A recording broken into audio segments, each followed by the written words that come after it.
ही सांसद बन गया महाराजगंज से तो इस तरह की घटनाओं पर पूर्ण विराम लग जाएगा।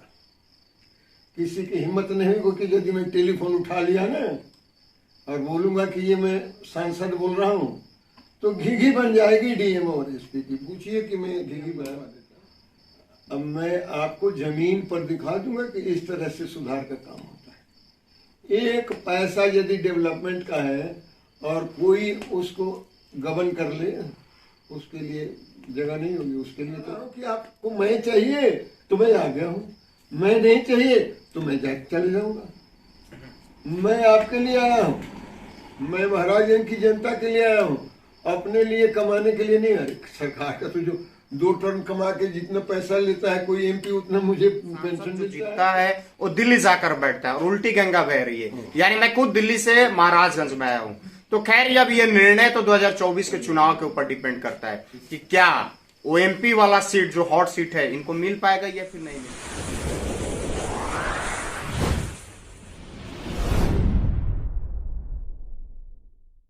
नमस्कार। देखिए चुनावी सरगर्मी है और जैसे जैसे चुनाव नजदीक आ रहा है उसका पारा गर्म होता जा रहा है। कहीं ना कहीं पार्टी हो या फिर इंडिपेंडेंट कैंडिडेट हो, हर कोई अपनी दावेदारी में लग चुका है।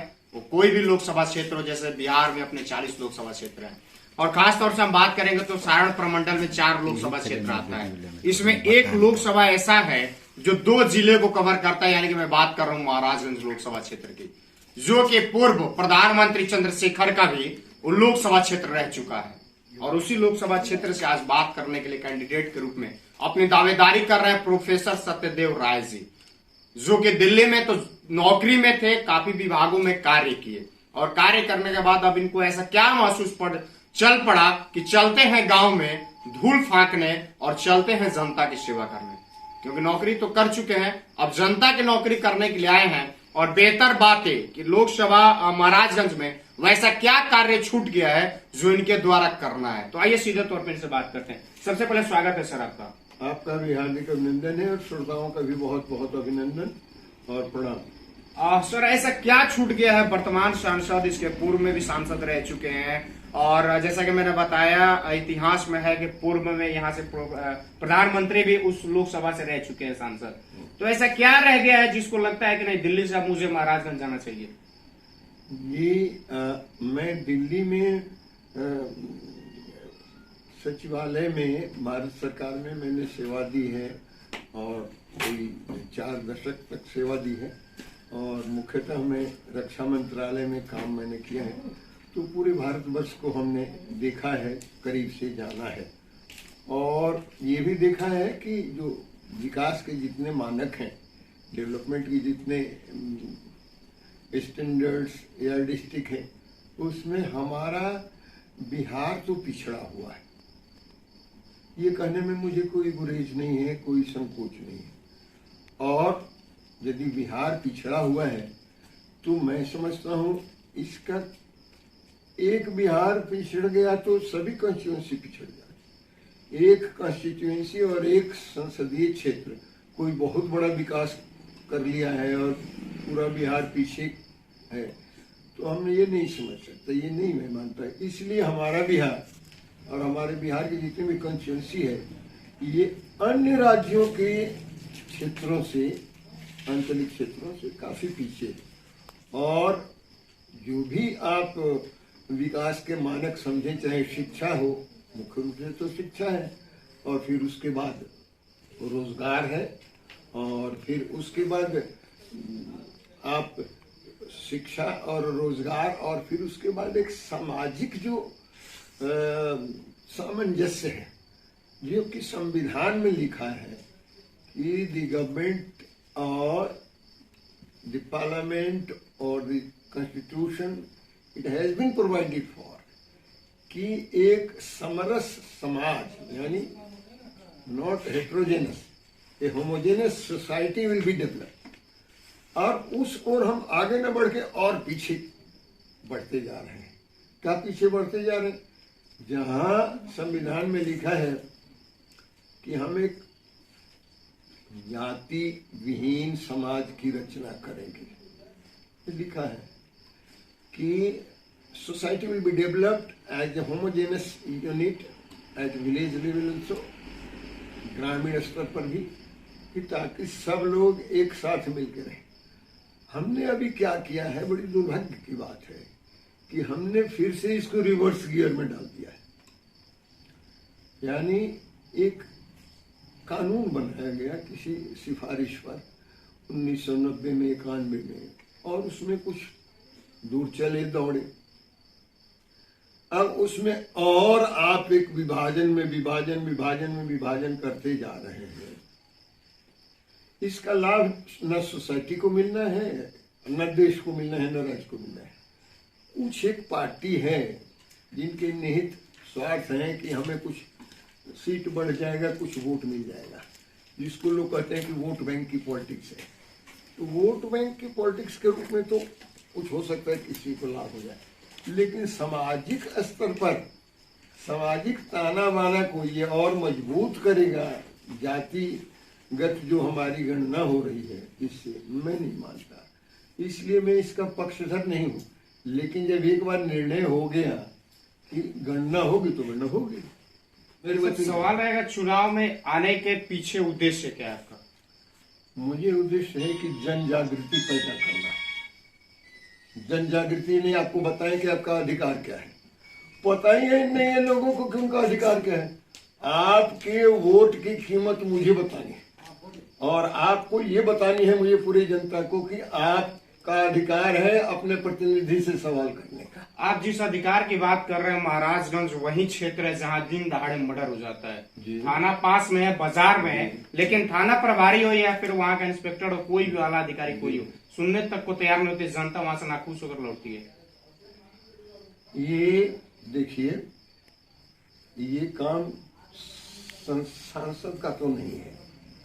क्यों नहीं है? कि जो लॉ एंड ऑर्डर, आप लॉ एंड ऑर्डर की बात करें, विधि व्यवस्था की, तो लॉ एंड ऑर्डर जो है ये स्टेट का सब्जेक्ट है। संविधान में एक लिस्ट ए है, लिस्ट बी है, लिस्ट सी है। एक में सेंट्रल गवर्नमेंट के पास जो डिपार्टमेंट है, जो विभाग है, काम है, वो है। दूसरे में स्टेट का, तीसरे में कॉन्करेंट लिस्ट है, जो दोनों का। तो ये जो विधि व्यवस्था है, जिसको लॉ एंड ऑर्डर कहते हैं, ये स्टेट का सब्जेक्ट। सभी स्टेट अपना अपना देखते हैं। अब यदि बिहार में, बिहार का स्टेट का चीफ मिनिस्टर या डिप्टी चीफ मिनिस्टर या एनी मिनिस्टर और एनी मेंबर लेजिस्लेटिव, यदि वो नहीं समझता है कि उसका दायित्व है, तो मैं उसको क्या करूंगा? मैं तो कोई कोड़े नहीं बरसाऊंगा ना सांसद बनते, क्योंकि सांसद का काम नहीं है। लेकिन फिर भी मैं आपको आश्वस्त करता हूं कि मैं यदि सांसद बन गया महाराजगंज से, तो इस तरह की घटनाओं पर पूर्ण विराम लग जाएगा। किसी की हिम्मत नहीं होगी कि यदि मैं टेलीफोन उठा लिया ना और बोलूंगा कि ये मैं सांसद बोल रहा हूं, तो घिघी बन जाएगी डीएम और एसपी की। पूछिए कि मैं घिघी बनवा देता हूँ लोगों को। सर, वहाँ पे एक स्टेशन है महाराजगंज, जहाँ छोटी रेलगाड़ी जाती है। वहाँ पे वहाँ के यात्रियों को अगर जाना हो तो या तो छपरा जाएंगे या फिर सिवान आएंगे। बहुत सारे सांसद हुए, आप भी दावेदारी कर रहे हैं।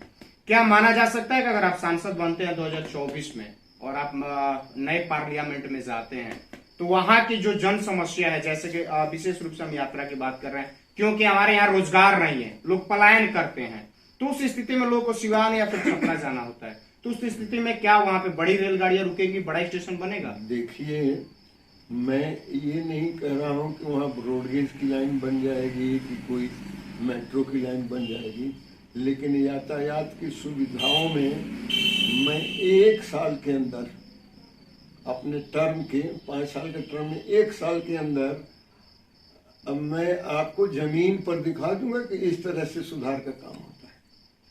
एक पैसा यदि डेवलपमेंट का है और कोई उसको गबन कर ले, उसके लिए जगह नहीं होगी। उसके लिए तो छपरा के जेल में होगी, चाहे सिवान के जेल में होगी। हाँ, ऐसे नहीं होगा कि वो रोड पर और जेब में हाथ डाल के घूम रहा है और सरकारी पैसे से मौज कर रहा है ना। मैं नहीं इस तरह की चीजों को स्वीकृति दे सकता, बिल्कुल नहीं। आप ये मत समझिए कि मैं कोई डमी एमपी बनूंगा और मैं किसी के पीछे पीछे हाथ। जनता कहती है कि जो भी नेता आता है, सवाल पहले यही कहता है कि हम ये विकास करेंगे, वो विकास करेंगे। जब जीत जाता है तो ये सारी बातें भूल जाता है। मिलता भी नहीं है जनता को, सीधा दिल्ली मिलेगा। नहीं, मैं तो दिल्ली से आया हूँ यहाँ, तो मुझे दिल्ली कोई बड़ी दूर नहीं है मेरे लिए। मैं दिल्ली से आपके पास आया हूँ। इसको अंग्रेजी में कहते it is other way round, ये दूसरे तरह से उल्टा है। ये गंगा उल्टी बह रही। आप जिस गंगा की बात कर रहे हैं से यहाँ से पोजीशन बना के और लड़के जाके दिल्ली में मौज करेंगे। बिल्कुल। और वो क्या करने लगते हैं, वहाँ के ब्यूरोक्रेट और नौकरशाहों के साथ अपनी बराबरी करने लगते हैं अपने परिवार का, और फिर यहाँ के लोगों को मैले कुचैले लगते हैं, इनको पास में बैठने नहीं देते। मैं अपनी बात नहीं कहूँगा कि मैंने किन किन को देखा है, झेला है सांसदों को। मैं वो सांसद नहीं बनने जाऊंगा कि मुझे दिल्ली में तो बैठा था, एयर कंडीशन में से तो निकल के मैं आया हूँ, तो मैं धूल फाकने का हुआ था। मैं तो आपकी सेवा के लिए आया हूँ। आपने हमें कहा है कि आप तो दिल्ली में रहे, आपकी इतनी पढ़ाई लिखाई ट्रेनिंग, इस सब का हमारी जनता को क्या फायदा हुआ, हमारे गांव के लोगों को क्या फायदा हुआ। तो मैं आ रहा हूँ कि आपको मैं चाहिए तो मैं आ गया हूँ, मैं नहीं चाहिए तो मैं चले जाऊंगा। मैं आपके लिए आया हूँ, मैं महाराजगंज की जनता के लिए आया हूँ, अपने लिए कमाने के लिए नहीं। अरे सरकार का तो जो 2 टर्म कमा के जितना पैसा लेता है कोई एमपी, उतना मुझे पेंशन मिलता है, तो मुझे क्या चाहिए? मुझे 4-5 पेंशन तो नहीं चाहिए ना। तो मैं तो पेंशनर हूँ भारत सरकार का, और मैं पैसा तो साफ तौर पे सुन सकते हैं, ये थे प्रोफेसर साहब जिनका कहना है कि सांसद जो जीतता है वो दिल्ली जाकर बैठता है और उल्टी गंगा बह रही है। यानी मैं खुद दिल्ली से महाराजगंज में आया हूं। तो खैर अब ये निर्णय तो 2024 के चुनाव के ऊपर डिपेंड करता है कि क्या वो एमपी वाला सीट जो हॉट सीट है इनको मिल पाएगा या फिर नहीं मिल पाएगा। ये जनता निर्णय करेगी। ये 6 विधानसभा की जो पब्लिक है, जो वोटर है, वो तय करेंगे। खैर सवाल हमारा जारी रहेगा, वो कोई भी कैंडिडेट हो, कि जो मुख्य मुद्दा है महाराजगंज की, वो क्या अगर ये वाकई में बन जाते तो ये निदान करेंगे या फिर वर्तमान में कोई दूसरा आता है तो वो निदान करेगा। सवाल ये जारी रहेगा। चलिए देखते रहिए आवाज में भारत। जय हिंद।